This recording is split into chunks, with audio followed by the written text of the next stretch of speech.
ሰላም የተከበራችሁ የዚህ ቪዲዮ ተከታታዮች እንደምን አላችሁ? አማኑኤል ነኝ። ዛሬ የመንግስት ሰራተኞች መረጃ የማጥራትና የማረጋገጥ ስራ ቅድመ ዝግጅቱን አጠናቆ ወደ ስራ ተገብቷል።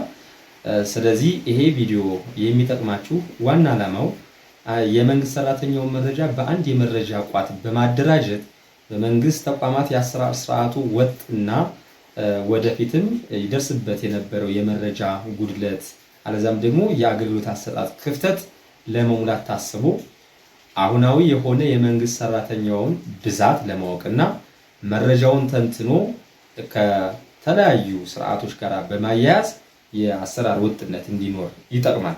ስለዚህ ሁሉም ሰው በተሰማራበት ኃላፊነቱን በመወጣት ሀገራዊ ግዴታችንን እና ተልዕኳችንን ወስደን በተሰጠን ተልዕኮ መሰረት ውጤታችን እንዲያመር ይሄ የመጨረሻ ከሲስተሙ ጋራ በተያያዘ ምን የተባሉ መረጃዎች ተደራጅተው ለፖሊሲ አጋዥ የሆኑ አውትፑቶች እንደምናገኝ ይሄንን ቪዲዮ ሰራውላችሁ።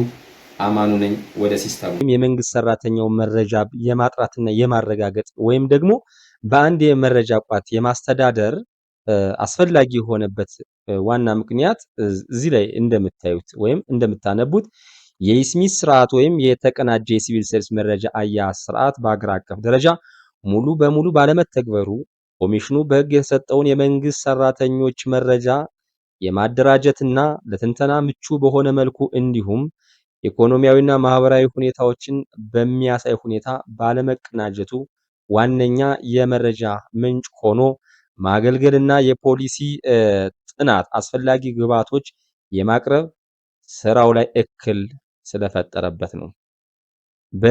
በዚህም በአገር አቀፍ ደረጃ ያለው የመንግስት ሰራተኞች ቁጥር በሲቪል ሰርቪስ ኮሚሽን እና በገንዘብ ሚኒስቴር መካከል ጉልህ ወይም ሲግኒፊካንት ልዩነት እንዲኖር አድርጎታል። በመሆኑም በኮሚሽን መስሪያ ቤቶች ችግሩን ለመቅረፍ አገር አቀፍ የመንግስት ሰራተኞች መረጃ ቬሪፊኬሽን ወይም ሲቪል ሰርቫንት ዳታ ቬሪፊኬሽን በማካሄድ የመንግስት ሰራተኛውን ቁጥርና ተጓዳኝ መረጃ በበይነ መረብ ወይም ደግሞ በአንድ የመረጃ ቋት በኦንላይን ወደ ተቀናጀ የሲቪል ሰርቪስ መረጃ አያያዝ ስርዓት የመረጃ ቋት ማስገባት አስፈላጊ ሆኖ ተገኝቷል ይላል። አስፈላጊነቱ ለዚህ ዓላማ እንደሆነ ከተረዳነን እስኪ ደግሞ ዓላማውን እንየው። አንድ ዋና ዓላማው እዚህ ጋር እንደምናየው አገር አቀፍ የመንግስት ሰራተኞች መረጃ ማጥራት ዋና ዓላማው በመላ ሀገሪቱ የሚገኘውን የጠቅላላ የመንግስት ሰራተኛ መሰረታዊ መረጃ በበይነ መረብ አማካኝነት ኦንላይን ወደ ተቀናጀ የሲቪል ሰርቪስ መረጃ አያያዝ ስርዓት ቋት በማስገባት የመንግስት ሰራተኛውን አሁናዊና ትክክለኛ ቁጥርን ማወቅ አስፈላጊ ነው። ይሄንን እናደራጃለን ማለት ነው። ስለዚህ ዝርዝር ዓላማዎችን እዚህ ጋር ማየት ትችላላችሁ ማለት ነው። ይሄንን ለዚህ ዓላማ ነው አንድ የመረጃ መሰብሰቢያ ሲስተም አለ። እሱንን እንግባ። አንድ ጊዜ ክሊክ ካደረኩኝ ይሄን ክሊክ ሳደርግ መረጃ መመዝገብ ልጀምር ነው ማለት ነው። እንግዲህ ከናሽናል አይዲ ነው የሚጀምረው። ዋነኛው ሱፐርቫይዘር በሚባል ዩዘር አንድ ሰው ለሕክምና ወይም ደግሞ ለትምህርት ወይም ደግሞ ለዲፕሎማሲ ጉዳይ የሄደ ሰው ነገር ግን ማህደሩ ከሆነ መንግስት ተቋም ያለና መረጃ በሚደራጅበት ወይም ደግሞ ቬሪፋይ በሚደረግበት በአካል የማይመጣ ከሆነ ምን መዘግብበት አንድ የመረጃ መመዝገቢያ ቅጽ ከምትለዋ ክሊክ አደረግን።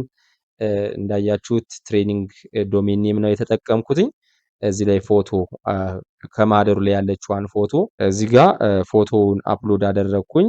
ከማህደሩ ላይ ያለ የሰራተኛው ፎቶ ይሄ ነው። ስሙ የሰራተኛው ስም ከማህደሩን እያየ የሚሞላው የኢትዮጵያ ስታቲስቲክስ አገልግሎት ላይ የአንድ የሳይት ሱፐርቫይዘር ባለሙያ እየሞላ ነው። ለመዝግብ አለማየሁ አዲሱ አየለ በእንግሊዘኛ ይባላል። እዚህ ጋር ሞላውለት። ጾታው ወንድ ነው። ዜግነቱ እንግዲህ የኢትዮጵያም ዜጋ ሌላም ዜጋ ካለ መረጃው እንዲሞላል። እዚህ ጋር ቼክ ቦክሷ እንግዲህ ስሙ እዚህ ጋር በአማርኛ አለ፣ በእንግሊዘኛ እዚህ ጋር አለ እስከ አያቱ ድረስ። ጾታው አለ ወንድ ሴት፣ ዜግነቱ እዚህ ድሮፕ ዳውን ሊስት ውስጥ ታያላችሁ። ይህ እየተመዘገበ ያለው ማህደሩና ሰራተኛው በአንድ ሀገር ወይም ደግሞ ኢትዮጵያ ውስጥ የማይኖር ሲሆን ስም ተቀይሯል። ሁለቱም ተመሳሳይ ፎርም አለው። በናሽናል አይዲ የሚመዘገቡትም ውጭ ሀገር ያሉት ማህደራቸው እያታየ የሚመዘገቡትም ቴክስት ፊልዱ ተመሳሳይ ነው። የመጻፊያ ቦታው ማለት ነው። ስም ተቀይሯል። የተቀየረ ስም በፍርድ ቤት ወይም ደግሞ በሌላ ህጋዊ በሆነ ማስረጃ የተቀየረ እና ከማህደሩ ላይ ያለ ከሆነ ይችን ቼክ ቦክስ ቼክ በማድረግ የቀድሞ ስሙን በአማርኛና በእንግሊዘኛ ይሞላል። ማን ሳይት ሱፐርቫይዘሩ በተሰጠው የዳታ የመረጃ ዳታ በሴነሰስ ቴስት ገብቶ ወይም ደግሞ መረጃ በሚያደራጅበት ገብቶ ይመዘግባል ማለት ነው። ተጨማሪ የተመዝጋቢው መረጃ ምትላለች። ስለ ተመዝጋቢው ምን ተጨማሪ መረጃ አለ ይላል። አቶ ወይዘሮ የማዕረግ ስሞች ናቸው። እነዚህ ካሉት ውስጥ አቶ ነው። የትውልድ ቀን ከህይወት ታሪክ ማህደሩ ላይ ወደ ተቋም ሲገባ የሰጠውን የልደት ቀን ማለት ነው። እሱንን በማህደሩ ላይ እያየ ነው እየሞላ ያለው። በ1983 ግንቦት 7 ቀን የተወለደ ነው ይላል። የአፍ መፍቻ ቋንቋው አለ እዚህ ላይ ሰርች እያደረጋችሁ እነዚህ ሁሉ አሉ። እንግዲህ በኢትዮጵያ ውስጥ የብሔር ብሔረሰቦች ቋንቋ አለ፣ የውጭም አለ። ለምሳሌ እያለ ያለው ወፋኛ ተናጋሪ ነው። የትምህርት እዚህ ጋ ያለው የትምህርት ምድብ የሚል አለ። ሰራተኛው አሁን እየሰራበት ካለው የስራ መደብ ጋራ በቀጥታ የሚገናኝና ይህንን አሁን የያዘውን የስራ መደብ ሲይዝ የተያዘለት የትምህርት ምድብ ምንድን ነው ይላል። የመጀመሪያ ዲግሪ፣ ሁለተኛ ዲግሪ፣ ሶስተኛ ዲግሪ፣ ኮሌጅ ዲፕሎማ ይላል። የመጀመሪያ ዲግሪ ነው። እንግዲህ አንድ ሰው እዚህ ላይ በደንብ የምትጠነቀቁት 3 የትምህርት ምድቦች ቢኖሩት የመጀመሪያ ዲግሪ፣ የኮሌጅ ዲፕሎማ እና ሁለተኛ ዲግሪ ቢኖረው ነገር ግን ሰራተኛው አሁን ላይ የተመደበበት የስራ መደብ ተወዳድሮ ሲወዳደር የሰው ሀብት ተቀባይነት ያገኘው የትምህርት ምድብ የትኛው ነው የሚለው የመጀመሪያ ዲግሪ፣ ሁለተኛው ዲግሪ አልተያዘለትም ወይም ደግሞ አግባብነት ስለሌለው ውድቅ ሆኖበት በዚህ ሊሄድ ይችላል ማለት ነው። ስለዚህ የትምህርት ደረጃ የመጀመሪያ ዲግሪ ከሆነ ቢኤ ነው ወይ ቢኤስሲ ነው ወይ ቢኤዲ ነው። የሶሻል ሳይንስ፣ ተፈጥሮ ሳይንስ ወይም ደግሞ የመጀመሪያ ዶክተር ማለት ነው። እዚህ ቢኤዲ ወይም ደግሞ ዲኤም ወይም ኤምዲ ወይም ኤልኤልቢ ህግ ምናምን ነው እያለ ያለው እዚህ ላይ ያርፋል። ቢኤ ቢኤስሲ ላይ ነው።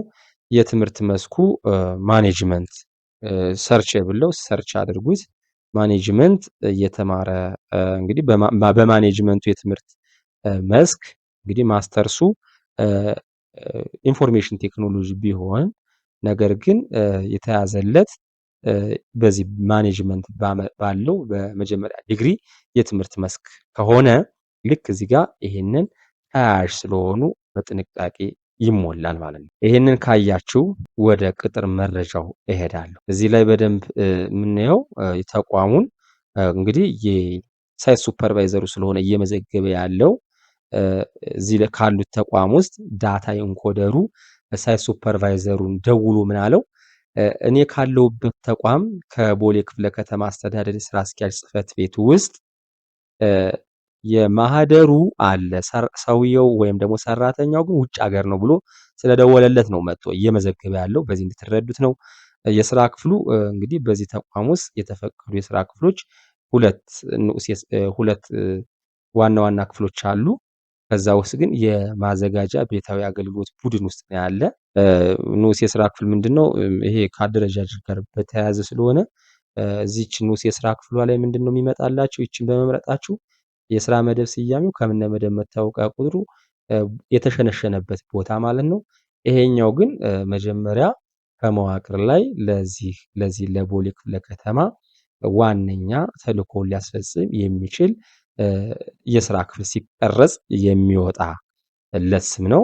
ይሄኛው ግን ለዚህ ለስራ ክፍሉ ያሉ አጠቃላይ የተለያዩ የስራ መደቦች ይቀረጻሉ። በእነዛ የተለያዩ የስራ መደቦች የተለያዩ ባለሙያዎች እንዲመጡ የሚጋበዝበት ንዑስ የስራ ክፍልና ዋና የስራ ክፍል ተያያዥነት አላቸው።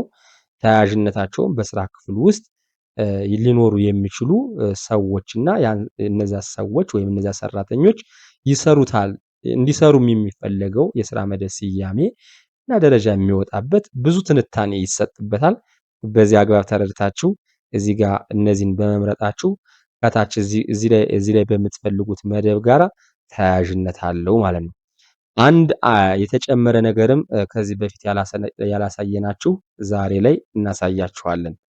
ለምሳሌ እዚህ ጋር የጽህፈት ቤት ኃላፊው ሊሆን ይችላል ውጭ ሀገር የሄደ። ስለዚህ የጽህፈት ቤት ኃላፊ መደቦች ላድርገው እስኪ። ውጭ ሀገር የሄደው የጽህፈት ቤት ኃላፊው ነው። መረጃ ሰብሳቢው በሄደበት ሰዓት አላገኘውም፣ ሊመለስ አልቻለም። ለሳይት ሱፐርቫይዘሩ ደውሎ ነገረው።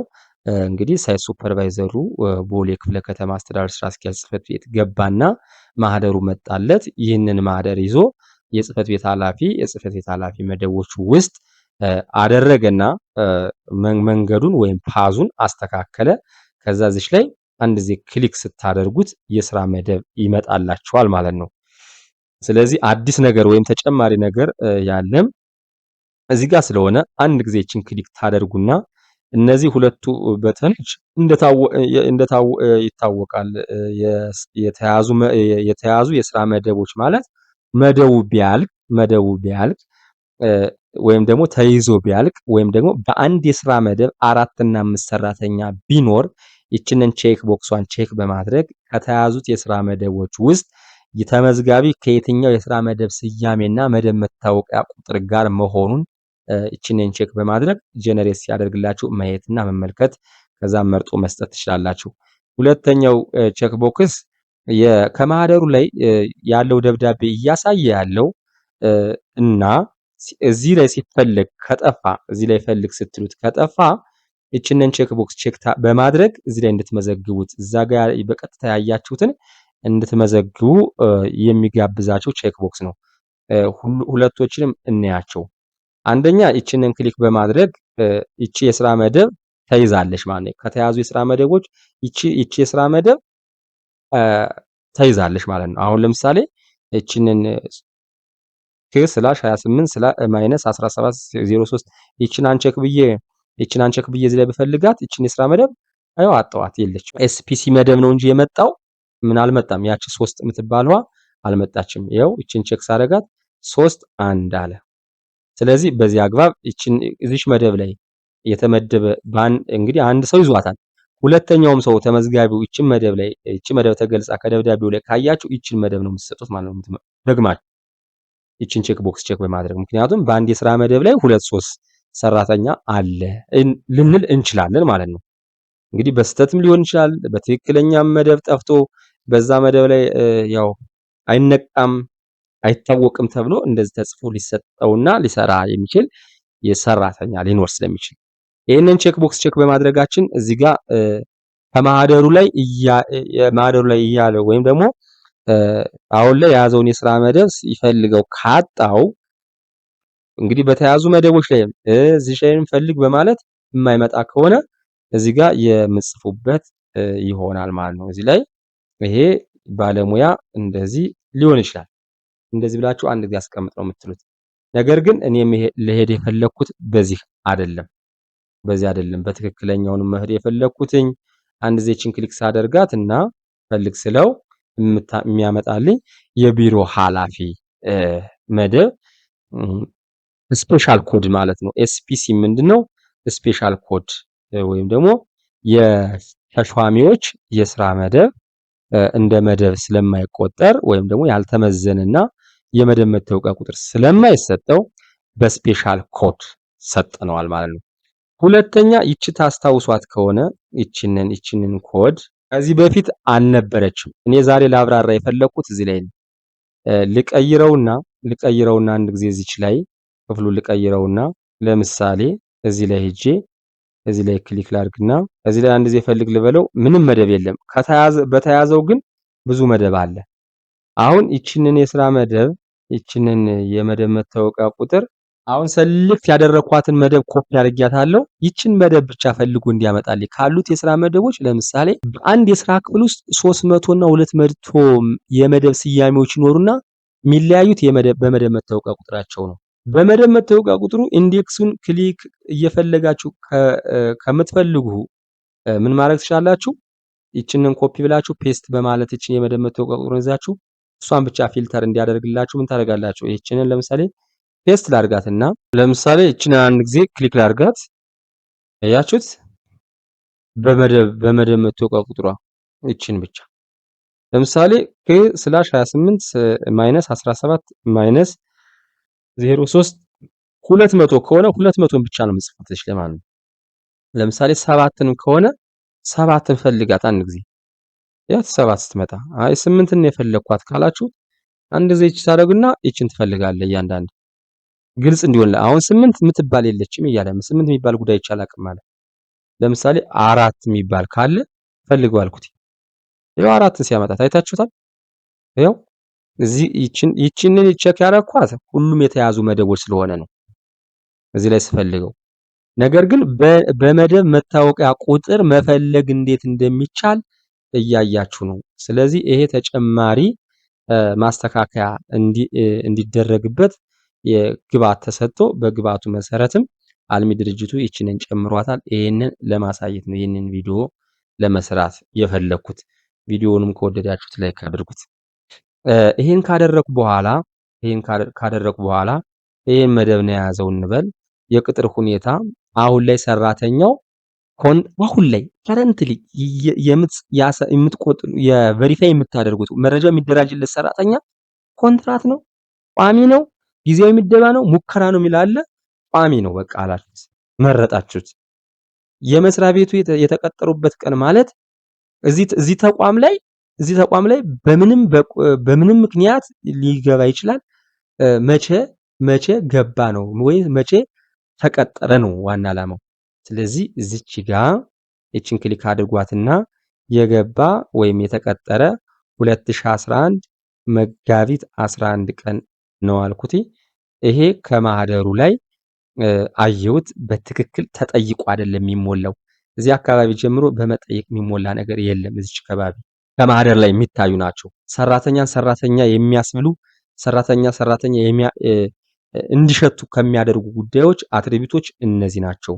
ስለዚህ ወደ ታች ሊሂድ የጡረታ ቁጥር አለው። እንደዚህ አይነት ያው ያያችሁንም ጽፉት። ከሌለው የለውም ይታለፋል። ኦፕሽን አለው። ተቋሙን የተቀላቀሉበት ሁኔታ በምንድን ነው ይላል። አሁን ላይ ቋሚ ነው ብዬ መጥቻ ያለ በቅጥር ነው አልኩት።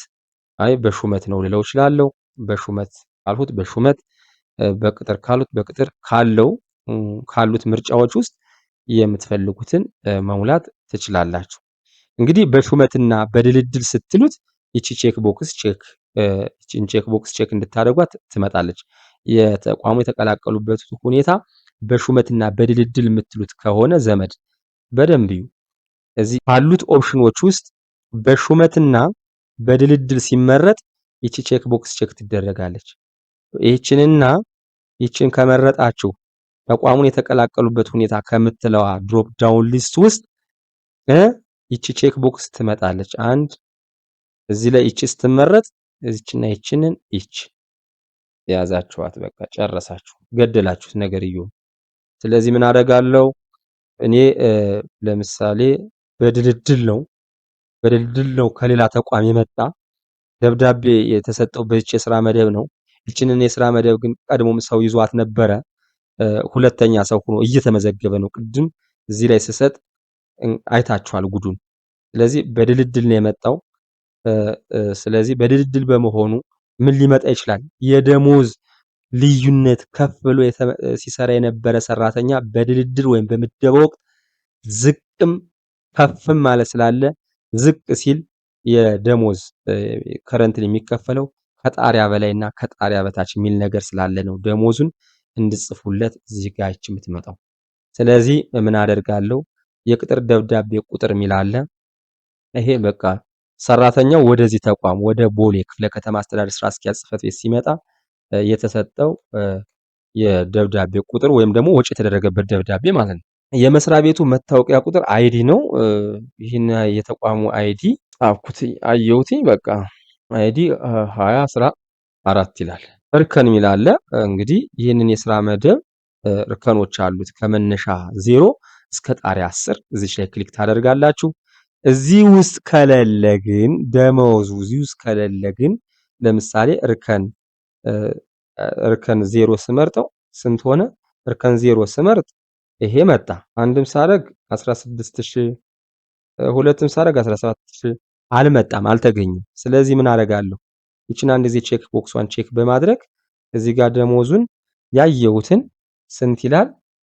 25693 ይላል። አሁን 25693 ከፍ ያለ መደብ ላይ የነበረ ሰው ነው። አሁን ላይ ግን ደረጃ 12 ላይ ያለ ሰራተኛ ደሞዙን እዚህ ጋር ይታችታል። ስለዚህ ይሄንን አንድ ጊዜ አጥፍቼ እርከኑን መጣሪያ ላይ ባደርገው ስንት ሆነ? 21000 እንጂ 25000 አልደረሰም። ስለዚህ የዛ ቫልዩ እንደሆነ ታሳቢ ይደረግ። እንደዚህ አድርጌ ከስኬል ውጪ አይደለም። ይሄንን የስራ መደብ እንግዲህ ይሄንን የስራ መደብ በዚህ እርከን ላይ ይሄን ደሞዝ እየተከፈለው ደሞዙ እርከኑና ደሞዙን አግኝታችሁ በትክክል ከሆነ እንዴት ትጽፋላችሁ? አይ በእርከን የማይገኝ ከሆነ ግን ከእርከን ውጭ በመሆኑ ይችን ቼክ ቦክስ ቼክ በማድረግ ደሞዙን እዚህ ጋር እንድትጽፉት ያመጣላችኋል ማለት ነው። ይሄ ጠቅለል ያለ ሐሳብ እንደሆነ እንድትረዱት ነው። እዚህ ላይ ይሄንን የስራ መደብ እንግዲህ ያዙ። እዚህ ጋር የምጽፈው ቀን ይችን መደብ መቼ ያዛት ነው። እዚህ ተቋም ላይ መቼ ገባ ይላል። እዚህ ጋር እዚች ተቋም ላይ መቼ ገባ፣ ይችን መደብ ደግሞ መቼ ይችንን መደብ መቼ ያዛት ነው ይሄኛው ደግሞ። ስለዚህ ይሄን ካደረኩ በኋላ እንደዚህ ጠቅጠቅ ላድርገው። ይሄንን መደብ የያዘው 2017 ሰኔ 1 ቀን አስቀምጣልኩት። ከዛ ፋይል የጠፋባቸው ወይም በሹመት ላይ ያሉ ሆኖ ማህደራቸው ካሉበት ተቋም ላይ የማይገኝ ከሆነ ፋይል የጠፋባቸው ብዬ እዚህ ውስጥ ካሉት ቼክ ቦክሶች ወይ ፋይል የጠፋባቸው ሊሆን ይችላል ወይ ደግሞ በሹመት እንግዲህ በሹመትም ሆኖ ፋይላቸው ያለ ከሆነ እዚህ ውስጥ ይሄን አትነኩትም። ፋይል ከጠፋባቸው ግን ወይም ደግሞ ያው የሚታወቅ ነው፣ ሊቃጠል ይችላል፣ ውሃ ሊበላው ይችላል፣ ወይም ውሃ በጎርፍ የሆነ አደጋ ሊደርስ ይችላል። ብቻ ከነዚህ ውስጥ አንዱ ላይ የሚያርፍና የፖሊስ ማስረጃ ሌላ መረጃዎች የሚያስረዱላችሁ ከሆነ በእነዚህ ቼክ ቦክስ ቼክ በማድረግ ያንን ማስረጃ ከዚህች አታችመንት ጋር በቀጥታ ይወስዳችኋል ማለት ነው። ስለዚህ ይሄንን ከዚህ ፔጅ ላይ ካብራራዊ አንድ ጊዜ ይሄንን አስቀምጥላለሁ ማለት ነው። ይሄ የመጀመሪያው ፔጅ አመዘጋገብ እንዲህ እንደሆነ እንድትረዱትና ከዚህ በኋላ በዚህ ቪዲዮ እንደማልመለስ ጥያቄዎቻችሁን ብቻ እያየሁ መመለስ ካልሆነ በስተቀር ቪዲዮ ፋይል አለው። አንድ ጊዜ አስቀምጥለዋለሁ። አስቀምጥለው መረጃው በትክክል ተቀምጧል ይለኛል። ትክክለኛ መረጃ ሞልቻለሁ። ከዚህ በኋላም ጠቅጠቅ እያደረኩ እሞላለሁ ማለት ነው። እንግዲህ ተመዝጋቢው ወይም ተመዝጋቢዋ የመኖሪያ አድራሻ ሚላል እዚህ ጋር ይታያችኋል። ሁለተኛው አይከን ላይ ገብቻለሁ። ስለ መኖሪያ አድራሻ እዚህ ላይ ዲሞግራፊ ዳታ ነበር። መኖሪያ አድራሻ ላይ ገባሁኝ። ሰራተኛው የት ነው ያለ እያለ ነው። የሚኖርበት አዲስ አበባ ነው። ክፍለ ከተማው ንፋስ ስልክ ላፍቶ ክፍለ ከተማ ወረዳ 14 የቤት ቁጥር ተከራይ የቤት ቁጥር ተከራይ ብዬ ጻፍኩ። እሺ የትውልድ አድራሻ ከመኖሪያ ያው እዛው ተወለድኩኝ እዛው ሰራለሁ ካሉ ይቺን ቼክ ቦክስ ቼክ አደርጋለሁ። ሌላ ከሆነ ግን ሌላ ቦታ እለዋለሁኝ። ለምሳሌ የተወለድኩትኝ አማራ ክልል ዞኑ ምዕራብ ጎጃም ነው። ወረዳው ሰከላ ነው። ቀበሌው አባይ ሳንግብ ነው። የቤት ቁጥሩ አዲስ አለዛም ደግሞ ያው የቤት ቁጥሩን ተመዘግባላችሁ። ተጨማሪ ዲሞግራፊ መረጃ የሚል አለ እዚች ላይ። እችንንም ምን አደርጋለሁ? ብሄሩ ምንድነው? የጋብቻ ሁኔታው ሃይማኖቱ ምንድነው? እንግዲህ ብሄሩን ከማህደሩ ላይ ይሞላ። እንግዲህ ከሌለ የሚናገረውን ተጽፎ ከማህደሩ ላይ እንዲጻፍ አዌርነስ ተፈጥራላችሁ። ይህን ስራ የምትሰሩ ባለሙያዎች ብሔረሰቡ እንግዲህ ከማህደሩ ላይ መጀመሪያ መታየት አለበት። ስለዚህ ለምሳሌ ብሄሬ ጉራጌ ነኝ፣ ሃይማኖቴ ኦርቶዶክስ ነው፣ የጋብቻ ሁኔታ ወይም ደግሞ የተመዝጋቢዬ ምንድነው ያገባ ያላገባ ሚለው ያላገባች ወይም ያላገባ ብዬ መረጡት። እነዚህ መረጃዎች እኔ እያልኩ ያለሁት ማህደሩ ላይ እያየሁት ያለሁት ሃይማኖት ብትጠይቁት ምንም ችግር የለውም። ስለዚህ አንድ ጊዜ አስቀምጥ ትሉታላችሁ። መረጃው በትክክል ተቀምጧል። ስለ ቋንቋ ነው የሚለው። ጎፋኛ ውስጥ የቋንቋ ችሎታው ጎፋኛ ነው የሚችለው። የአፍ መፍቻው ጥሩ ነው። አሁን ላይም ጥሩ ነው። በጣም ጥሩ ነው። እነዚህ የመስማት፣ የማንበብ፣ የማውራት እነዚህ በሙሉ ከማህደሩ ላይ አለ፣ ፎርሙ አለ። እዚያ ላይ ከሌለና በህይወት ዘመኑ የለመዳቸው የተማራቸው ቋንቋ ካሉ ሰራተኛውን በመጠየቅ ትሞላላችሁ። አማርኛ ይችላል ተመዝጋቢ ከማህደሩ ላይ ያለው እንደዚህ ያድርጋችሁ ትሞሉለታላችሁ። እያነበብኩ ነው የምሞላው። ሌላም አለው ካልኩ አዎ አልኩትኝ። እዚህ ውስጥ እንግሊዘኛም እችላለሁ የሚል መረጃ አየሁኝ። እንግዲህ እነዚህ መረጃዎች ቀላል ናቸው። እንደዚህ ላድርገው አይስለው ወደ ቀጣዩ ሄዳለሁ። ቤተሰብ አላቸው ካልሁ በኋላ ከኢትዮጵያ ውጭ ነዋሪ ናት? አይ አይደለም። ከነዋሪ ከሆነች እቺን ቼክ ቦክስ ቼክ ስታደርጉ አትሪቢዩቶች ይቀንሳሉ። የሚሞሉት መረጃዎችም ትንሽ ናቸው። ለምሳሌ አለሚቱ አባተ ዝምድና እናት ናት። የትውልድ ቀኗ ማህደሩ ላይ ከተመዝጋቢው ማህደር ላይ አይታወቅም፣ ግን 1957 የተወለደች ናት ይላል። ስራ ነጋዴ፣ ዜግነቷ ኢትዮጵያዊ ነው፣ ሴት ነች። 09 እንደዚህ አይነት ስልክ ቁጥር አገኘ። ይሄንን አዎ አለ፣ ያው ከማህደሩ ላይ አለ። አንድ ጊዜ እቺን አዲስ በሏት። እቺን ክሊክ አደርጋለሁ። እቺን አንቼክ አደርግና ልጅ አለው የተመዝጋቢ ሰለሞን አዲሱ ልጅ ነው፣ ወንድ ነው። እድሜው ደግሞ 2010 ታህሳስ 1 ቀን የተወለደ ነው። ተማሪ ነው። ዜግነቱ ኢትዮጵያዊ ነው። ጾታው ወንድ ነው። ከተመዝጋቢው ጋር አብሮ ስለሚኖር እቺን ቼክ ቦክስ ቼክ በማድረጌ እነዚህን መረጃዎች ራሱ ሲስተሙ ምን አደረጋቸው? ፊል አደረጋቸው። ስልክ ቁጥር ለልጁ የለውም፣ ከሌለው ይታለፋል፣ ኦፕሽናል ነው። ስለዚህ የእናቱ ስም ግን ይሄ ሰለሞን አዲሱ የሚባል ልጅ እናቱ ማናት? አንድ ተመዝጋቢ ከ3 ከ4 እናት ወይም ከ3 4 አባት ቢወለዱ ሲመዘገብ ግን እናቱ ማናት ይላል። ትዕግስት አየለ ነች እዚህ ላይ ያደረኳት። አካል ጉዳተኝነት ሰነዱ ተያይዟል አልኩት። አካል ጉዳተኝነት የለውም። አንድ ጊዜ ቼክ ዝቅ ስል አስቀምጥ አልኩትኝ። አዎ አለው አልኩኝ። አለው ካልኩ በኋላ አሁንም ልመዝግብለት አዲስ ብላችሁ ቀን ወር ዓመተ ምህረት ስለሆነ ብዙም እዛ ማህደሩ ላይ ካለ ከተመዝጋቢው ጋራ ነው። ስራ ተማሪ ነው። ይሄም ዜግነት ኢትዮጵያዊ አልኩት። ጾታው ወንድ ነው። ከተመዝጋቢው ጋራ ነው የሚኖሩት። የእናቱ ስም ይቺ ደግሞ ሌላ ናት። ሰለፈሽ መላኩ የምትባል እናት ናት የወለደችው ማንን? የተመዝጋቢውን ማለት ነው። አንድ ጊዜ አስቀምጥለዋለሁ። መረጃው በትክክል ተቀምጧል አለኝ። አይ የለኝም ልበለው። ስለተከታተላችሁኝ አመሰግናለሁ። አማኑ ነበርኩኝ። ቻው ቻው።